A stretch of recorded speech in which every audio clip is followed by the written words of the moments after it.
نحمده ونصلي على رسوله الكريم أما بعد فأعوذ بالله من الشيطان الرجيم بسم الله الرحمن الرحيم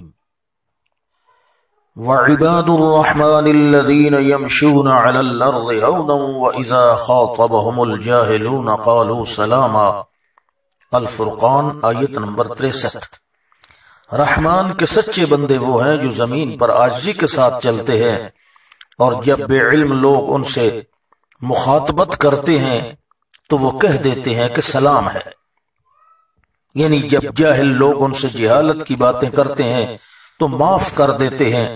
اور سوائے بھلی بات کے گندی باتوں سے اپنی زبان کو آلودہ نہیں کرتے۔ آج کے اس مختصر سے درس میں یہ بتایا جائے گا کہ کسی کو گالی دینا اور سب و شتم کرنا بہت بری بات ہے اور یہ چیز لڑائی جھگڑے کی جڑ ہے۔ بخاری کتاب الادب باب ما یجوز من اغتیاب اہل الفساد والریب، اس میں حدیث ہے کہ حجۃ الوداع کے خطبہ میں آپ صلی اللہ علیہ وسلم نے فرمایا فَإِنَّ دِمَاءَكُمْ وَأَمْوَالَكُمْ وَأَعْرَاضَكُمْ بَيْنَكُمْ حَرَامٌ بَيْنَكُمْ، کہ تمہارا خون اور تمہارا مال اور تمہاری عزت آپس میں ایک دوسرے پر حرام ہے، یعنی مسلمان پر مسلمان کا خون بہانا حرام ہے۔ کوئی کسی کو بلا وجہ نہ مارے اور نہ کسی کا مال چرائے اور نہ کسی کی بے عزتی کرے۔ بخاری کتاب الایمان باب خوف المؤمن ان يحبط عمله وهو لا يشعر، اور مسلم کتاب الایمان باب بیان قول النبی صلی اللہ علیہ وسلم سباب المسلم فسوق، اس میں حدیث ہے کہ آپ صلی اللہ علیہ وسلم نے ارشاد فرمایا سباب المسلم فسوق وقتالہ کفر، مسلمان کو گالی دینا گناہ ہے اور اس کے ساتھ جنگ کرنا کفر ہے، اور کسی کو کافر و فاسق کہہ کر گالی دینا بھی بہت برا ہے۔ اگر وہ اس کا مستحق نہیں ہے تو کہنے والا خود ہی کافر و فاسق بن جاتا ہے۔ آپ صلی اللہ علیہ وسلم نے ارشاد فرمایا جو کہ بخاری کتاب الادب باب ما ینہی عن السباب واللعن میں موجود ہے کہ آپ نے فرمایا لا یرمی رجل رجلا بالفسوق ولا یرمیہ بالکفر الا ردت علیہ ان لم یکن صاحبہ کذالک، کہ کوئی شخص کسی دوسرے شخص پر فسق و فجور کی تہمت نہ لگائے اور نہ کفر کی، اگر وہ اس کا مستحق نہیں تو اس کلمہ کا گناہ اسی کہنے والے پر لوٹ جاتا ہے، یعنی اگر وہ کافر نہیں ہے تو کہنے والا کافر بن جاتا ہے، اور اگر وہ فاسق نہیں ہے تو کہنے والا خود فاسق بن جاتا ہے۔ اور گالی دینے میں جو شخص پیش قدمی اور پہل کرتا ہے وہ زیادہ گناہگار ہوتا ہے۔ مسلم کتاب البر والصلہ باب النہی عن السباب میں حدیث ہے کہ آپ صلی اللہ علیہ وسلم نے ارشاد فرمایا المستبان ما قالا فعل البادی ما لم يعتد المظلوم، جو شخص آپس میں ایک دوسرے کو گالی دیتے ہیں تو دونوں کی گالیوں کا گناہ اسی پر پڑتا ہے جس نے پہلے گالی دی ہے، جب تک کہ مظلوم حد سے تجاوز نہ کرے۔ یہ گالی گلوچ دینے والا اور بےہودہ بکواس کرنے والا بدترین شخص ہے، قیامت کے روز بھی بدترین لوگوں میں ہوگا۔ بخاری کتاب الادب باب ما یجوز من الاغتیاب اہل الفساد والریب، اس میں حدیث ہے کہ رسول اللہ صلی اللہ علیہ وسلم نے ارشاد فرمایا ان شر الناس عند اللہ منزلۃ یوم القیامۃ من ترکہ الناس اتقاء شرہ وفی روایت لہما اتقاء فحشہ، قیامت کے روز خدا کے نزدیک بلحاظ قدر و منزلت سب لوگوں میں سے بدترین شخص وہ ہوگا کہ جس سے لوگ اس کے شر سے بچنے کے لیے اور اس کی بےہودگی اور فحش کلامی سے بچنے کے لیے کنارہ کشی کریں۔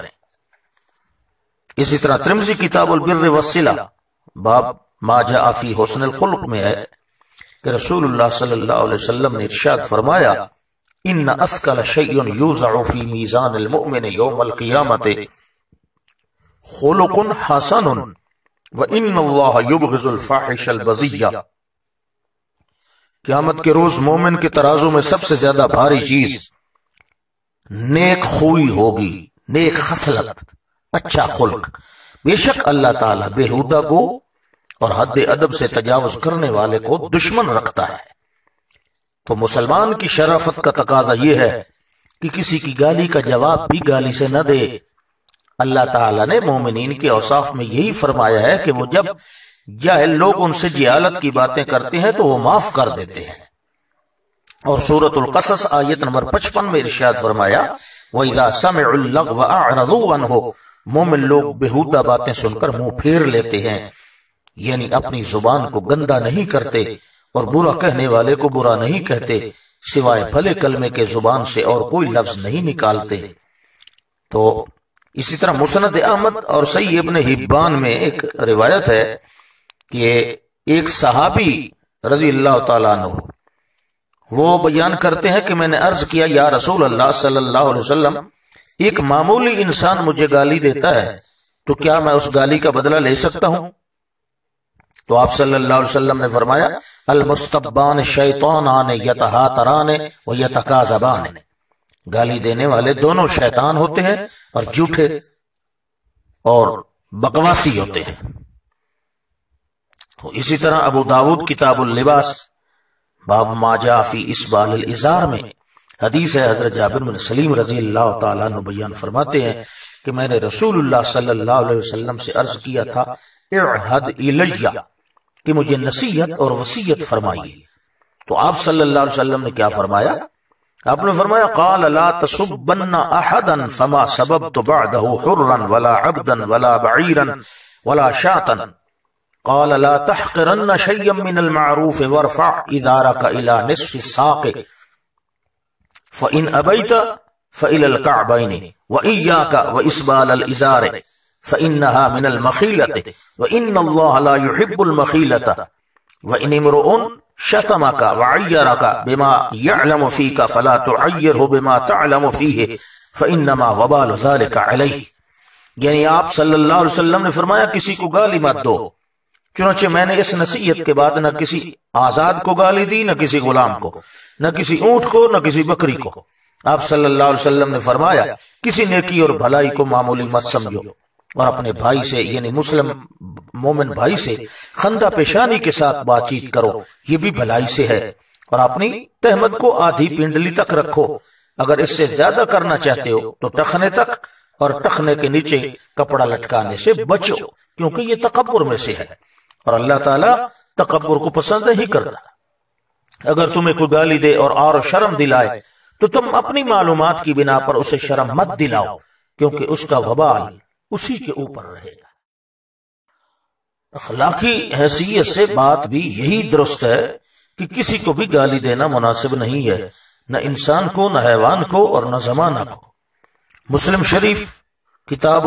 الالفاظ من الادب وغیرها، اس میں ایک حدیث ہے کہ آپ صلی اللہ علیہ وسلم نے ارشاد فرمایا لا تسبوا الدہر، زمانے کو گالی مت دو، کیونکہ زمانے کو تو وقت کو اللہ تعالی رد و بدل کرتا رہتا ہے۔ اور ابو داود کتاب النون اور باب فی الدیک والبہائم اور صحیح ابن حبان، ان دونوں کتابوں میں یہ حدیث ہے کہ آپ صلی اللہ علیہ وسلم نے فرمایا لا تسبوا الدیک فإنہ یوقظ للصلاۃ، کہ مرغ کو بھی گالی نہ دیا کرو کیونکہ وہ نماز کے لیے جگاتا ہے۔ تو معلوم ہوا کہ بد زبانی اور فحش گوئی، گالی دینا ہر حال میں برا فعل ہے۔ بد زبان آدمی ہمیشہ بھلائیوں سے محروم رہتا ہے، اور لوگ اس کی بد کلامی کی وجہ سے اس سے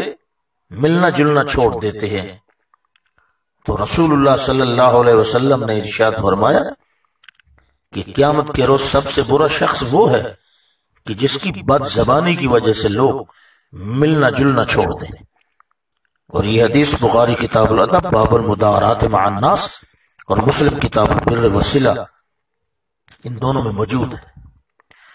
تو لہذا ایک مسلمان آدمی کو چاہیے کہ اپنی زبان کو ہر قسم کی فحش کلامی، بد زبانی، گالی گلوچ سے بچائے رکھے، اور جس قدر زیادہ ہو سکے